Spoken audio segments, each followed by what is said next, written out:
When desperation and ambition collide, you get Meghan Markle, who is allegedly standing over her husband with a plan that could completely destroy whatever remains of the fragile connection between Prince Harry and the British royal family. According to sources close to the situation, Harry is reportedly falling apart under the immense pressure. Rumor has it that behind the closed doors of their enormous Montecito mansion, the one with 16 bathrooms no one ever asked for, things are getting increasingly tense. Harry has been spotted looking like a shell of his former self. Friends who've seen him recently describe him as visibly shaken, exhausted, and haunted, a far cry from the carefree prince who once charmed the world with his cheeky grin. Instead, he now appears burdened by the weight of impossible choices. And here's the kicker. Sources claim Meghan isn't giving him any space to breathe. She's pushing for another book. Not just any book, but something far more explosive and vicious than Spare ever was. Consider this. Spare already torched bridges, exposed private family moments, and painted Harry's relatives as cold and calculating. What could possibly be left to reveal? According to sources, Meghan has plenty of ideas. The pressure began building months ago when their financial situation became impossible to ignore. Their brand, American Riviera Orchard, rebranded as Ever, is barely getting any sales. Netflix projects have dried up, and Spotify already severed ties with them. The Hollywood elite who once courted them are now backing away, unwilling to associate with what's increasingly seen as a toxic brand. So, what does a former cable television actress turned duchess do when the money train starts to derail? Simple. She turns to the only asset they have left that's actually worth something: Harry's royal bloodline and his apparent willingness to exploit it for a paycheck. Sources claim Meghan has been compiling a list of grievances, moments, conversations, and alleged slights she believes should be included in this new tell-all. She's not holding back anymore. The gloves are off. But here's the truly heartbreaking part. Harry reportedly knows exactly what another book would mean. It would slam the door shut on any chance of reconciliation with his father, King Charles, or his brother, Prince William. He's already seen the fallout from Spare. He's witnessed the hurt in his father's eyes, the cold distance from William, and the way palace staff now treat him like a stranger. Yet Meghan continues to remind him of one brutal truth: the mortgage on their mansion doesn't pay itself, and their lavish lifestyle demands constant cash flow. This is where Harry finds himself trapped, torn between loyalty to the family he was born into and loyalty to the woman he chose. And sources claim he's cracking under the weight of it all. But the real question everyone's asking: what exactly does Meghan want him to expose this time? Let's talk about the elephant in the room: the 16-bedroom mansion, bleeding money faster than Harry can say financial freedom. Here's the thing no one wants to admit. The Sussexes are in trouble. Real, pay-the-bills kind of trouble. Sure, they live in Montecito, surrounded by billionaires and A-list celebrities. Sure, Meghan still struts around in designer outfits, getting her hair professionally styled for every public appearance. But behind that carefully curated image, sources say the financial reality is far more desperate than anyone realizes. American Riviera Orchard was supposed to be Meghan's golden ticket to wealth. Remember all the hype, the Instagram rollout, the celebrity gift baskets, the promise of luxury lifestyle products that would fly off the shelves. Well, rumor has it, the jam barely sold. The candles gathered dust. The whole rebrand to As Ever feels like rearranging deck chairs on the Titanic. Nobody's buying what Meghan's selling, and industry insiders say it's because there's zero authenticity behind it. Netflix seemed promising at first, but those deals require actual content people want to watch. Spotify already pulled the plug after executives reportedly grew frustrated with the lack of output. And let's be honest, the lack of compelling material. When you've aired your biggest grievances in an Oprah interview and a 6-part documentary, what's left? Turns out, not much that streaming platforms want to pay for. So here is where Meghan's mind went. She started doing the math. What assets do they have that could generate life-changing money quickly? And sources say she kept coming back to one answer: Harry's story. Specifically, his willingness to weaponize his royal connections and turn private pain into public profit. Palace insiders whisper that Meghan has been keeping detailed notes, a running list of moments she believes deserve to be exposed in this potential second book. Conversations that allegedly happened behind closed doors, slights against her and the children, accusations of racism, and institutional coldness she feels weren't fully explored in Spare. She reportedly wants Harry to go deeper, darker, and more personal than ever before. Here's the truly calculated part. Meghan apparently sees this as their last shot at securing their financial future. The lifestyle they've built, private security costing millions, a mansion with a massive mortgage, private jets borrowed from wealthy friends, all of it requires constant cash flow. Without a major influx of money soon, sources speculate they'll be forced to downsize and admit publicly that the California dream isn't quite working out. That's unacceptable to Meghan, and insiders claim she's made peace with burning every remaining bridge to the monarchy to avoid that outcome. But what about Harry? Writing Spare was already a nightmare for him.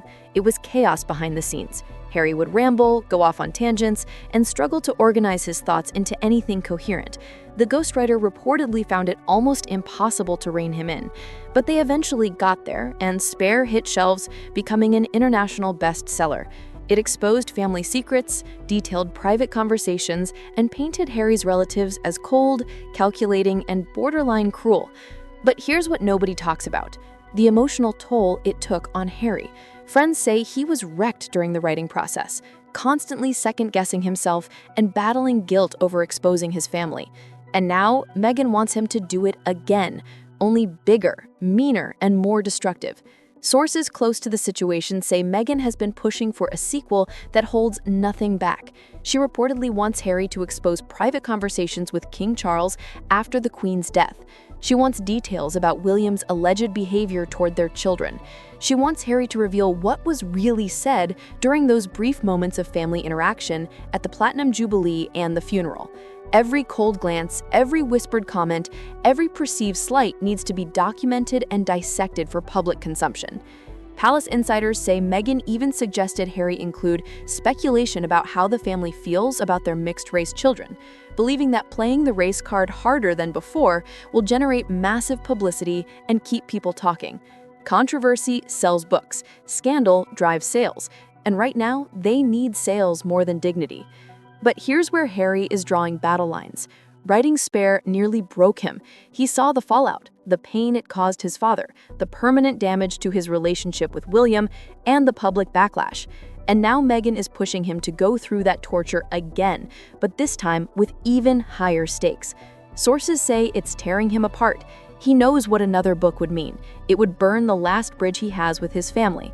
It means ensuring his children will never have a relationship with their royal grandfather or cousins. It means sealing his legacy as the prince who sacrificed his family for money. But Meghan reportedly has an answer for every one of his concerns, and it always comes back to the same thing: survival. Here's something the public doesn't fully grasp. Publishing houses are businesses, not charities. They're driven by one key question: will this book make us money? And when it comes to Prince Harry and the possibility of another tell-all, insiders at Penguin Random House have mixed feelings. Let's be clear about what happened with Spare. Yes, it sold well initially. The numbers looked great for the first few weeks. People were curious, and the media hype was massive. Everyone wanted to know what shocking revelations Harry would drop next. Penguin Random House celebrated it as a triumph, an international bestseller that justified the huge advance they reportedly paid him. But here's what the press releases didn't emphasize. Reader fatigue set in faster than anyone expected. After the initial surge, sales dropped off dramatically. Book clubs weren't discussing it, and people weren't recommending it with enthusiasm. It became something people skimmed for the juicy bits, but quickly forgot about. The cultural impact was shallow and fleeting, nothing like the lasting conversations sparked by truly important memoirs. Publishing insiders now whisper that the industry has quietly reassessed Harry's value as an author. Sure, he has name recognition, royal connections, and family drama, but there's growing concern that the public just doesn't care anymore. They're tired of his complaints, exhausted by the constant victim narrative, frustrated by someone who seems to have everything yet remains perpetually unsatisfied.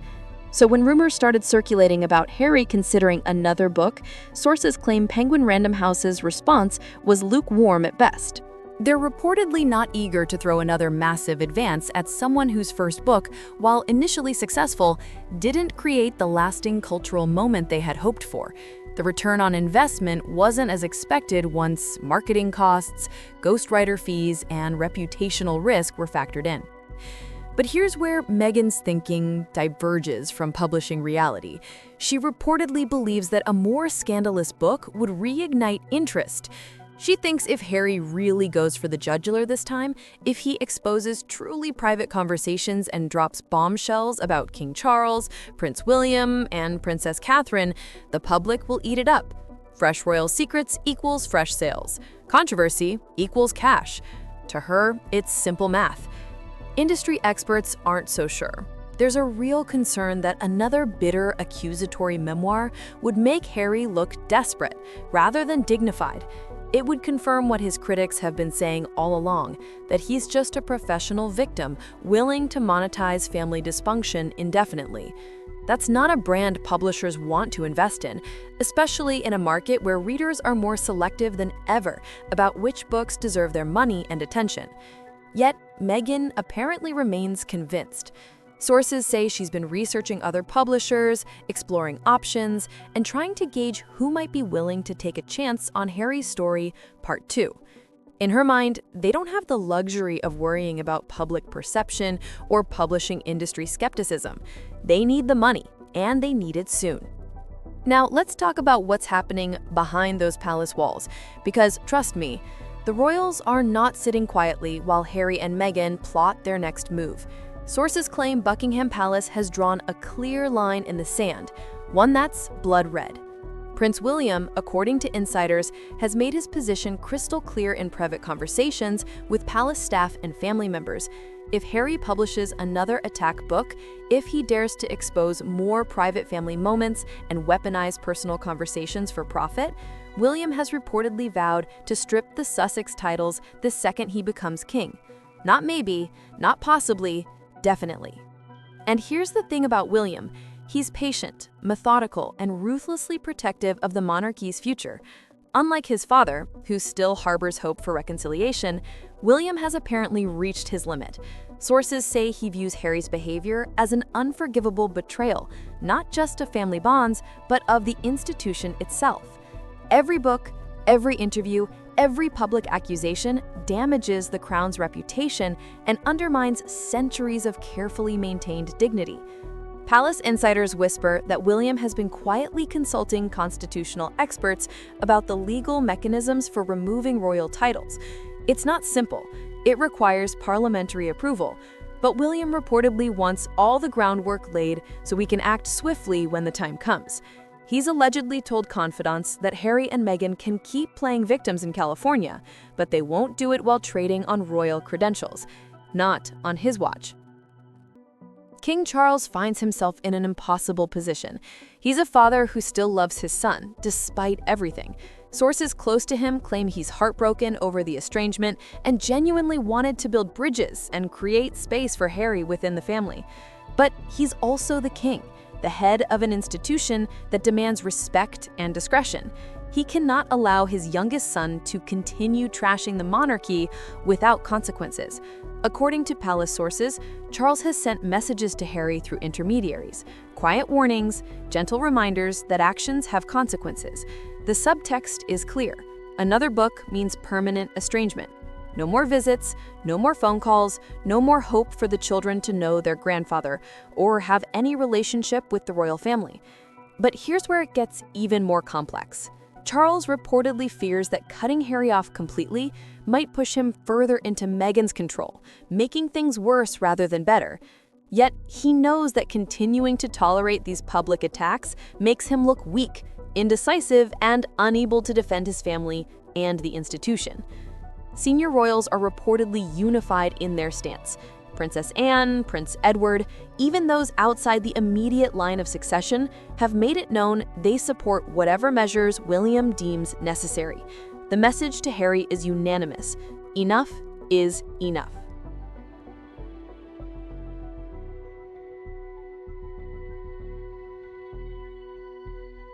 The moment they set foot in California, Harry and Meghan were treated like royalty by Hollywood.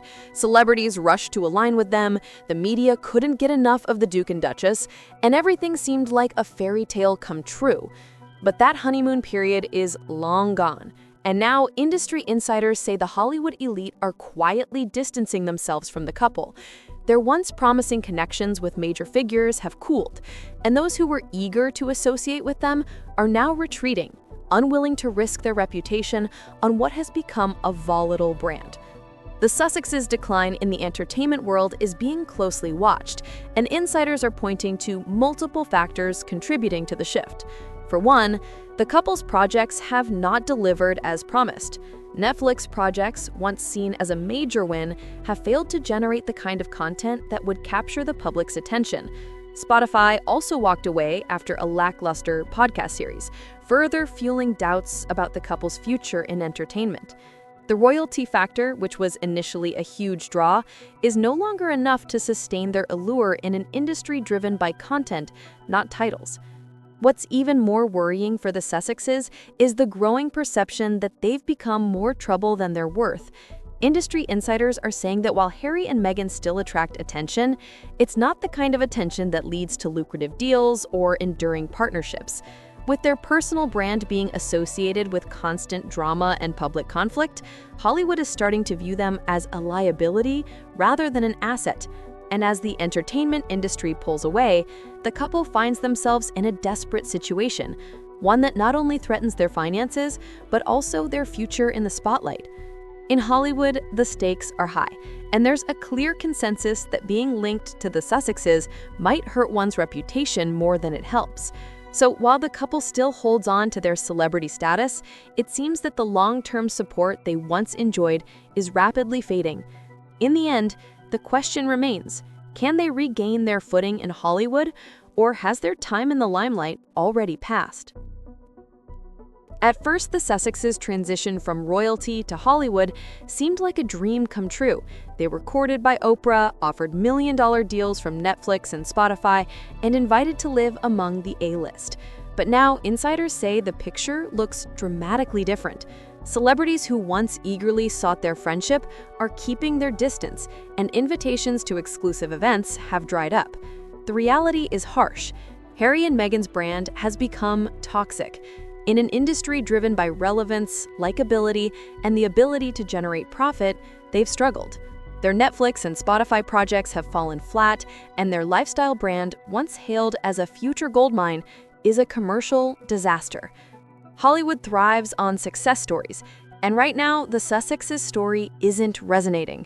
The public is exhausted by their constant victim narrative, and it's not just about the royals. Behind the glitzy facade, sources claim they're in serious financial trouble. Their lavish lifestyle, which complete with a million-dollar mansion and private jets, requires constant cash flow. But their businesses aren't delivering, and their name isn't enough to sell products anymore. Insiders suggest that the upcoming tell-all book Meghan is reportedly pushing for is part of a last-ditch attempt to reignite their relevance, but it may backfire. Hollywood players are quietly advising their clients to steer clear of them, and if the book exposes the royal family again, it could be career poison. For Harry, the situation is becoming even more personal and heartbreaking. Friends say he's haunted by the idea that his children, Archie and Lilibet, will one day read about their family's dysfunction in his books. Spare has already damaged his relationship with his father and brother, and another book would likely sever any chance of reconciliation. But Meghan, sources claim, has an answer for every one of his doubts. She tells him the money from a new book isn't about revenge, it's about securing their children's future, giving them the resources they need without relying on a royal family that never wanted them. But what Harry doesn't realize is that by continuing down this path, he's not only destroying his family's legacy, but also creating a future where his children will inherit the very same dysfunction he grew up with. On the other side, there's Meghan, the woman he chose, and the life they've built together. Refusing to write the book would disappoint Meghan and may even lead to their financial collapse. The lavish lifestyle they've built is on the line. The constant media presence, the private security, the luxury living, it all depends on a constant influx of money, and Meghan reportedly won't accept scaling back. Harry is trapped. Writing another book would damage his relationship with his family beyond repair, while not writing it risks the financial stability of the life he's tried to build with Meghan. The pressure is destroying him. Friends say he's been losing sleep, dealing with emotional outbursts, and going back and forth between clarity and confusion. At times, he sees exactly how he's being manipulated. Yet when Meghan reminds him of every grievance, every reason they left the royal family, he seems to fall back into her vision. What's worse, sources say no matter which decision he makes, Harry will forever question if he made the right one. He knows there are no winners in this situation, only different kinds of loss. The stakes have never been higher, and the clock is ticking. The question everyone is asking, will Harry choose his family or the life Meghan has pressured him to create? The royal family is waiting to see if he will betray them once more. What do you think? Can Harry walk away from the money and face Meghan's disappointment, or will he sacrifice his remaining royal ties to secure the future he's built with her? Let us know in the comments.